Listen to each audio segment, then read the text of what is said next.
Olá pessoal, vamos para o nosso vídeo número 14, já estamos chegando quase à reta final, né? Bom, falaremos agora sobre o CPC 27, equivalente a IAS 16, ativos imobilizados.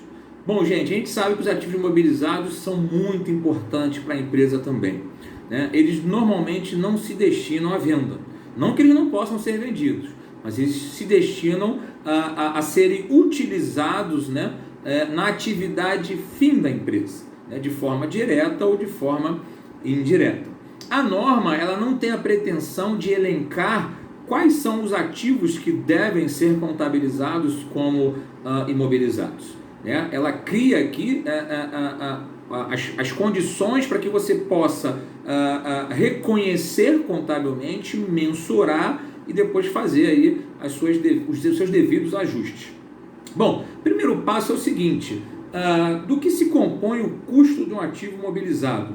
Parecido com os estoques, o custo imobilizado ele tem aí a composição do preço, né, de aquisição daquele ativo imobilizado, mais os impostos não recuperáveis, se houver, menos os impostos recuperáveis, mais os gastos incorridos para deixar a máquina em condições de uso, mais gastos com desmontagens ou remoções no final da sua vida útil. Então reparem que além dos gastos que são presentes, né, da aquisição daquele imobilizado, a empresa deve estimar os gastos com desmontagem e remoção ao final da sua vida de utilização. Perfeito?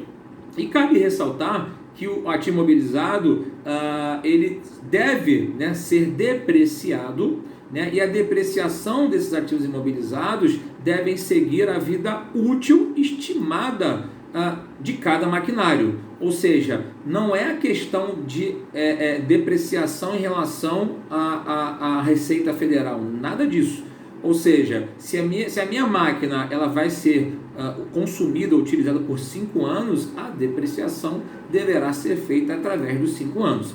Tem aí a possibilidade dela fazer a depreciação decrescente, né? Depreciando mais no início e menos no final, a depreciação linear ou a depreciação por quantidades produzidas, né? Por unidades produzidas.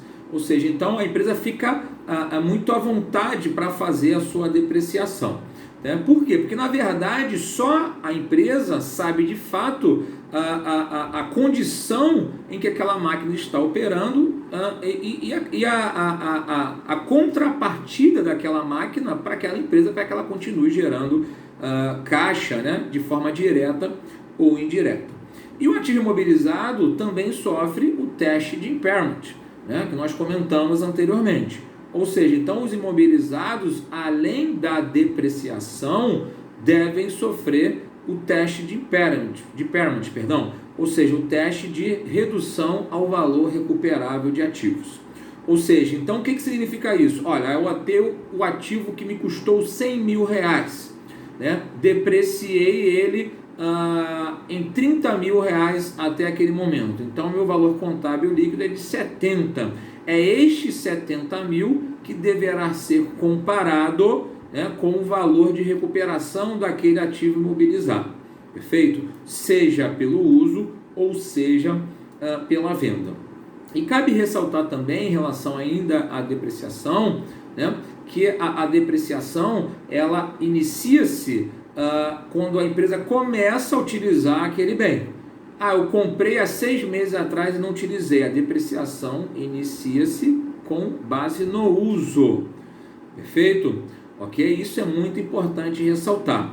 E se tiver imobilizados, né, em que as peças individuais tenham valores relevantes individualmente falando, e elas possam ser mensuradas individualmente, e elas tenham vidas, né, vidas úteis diferentes, elas devem ou precisam serem depreciadas individualmente falando.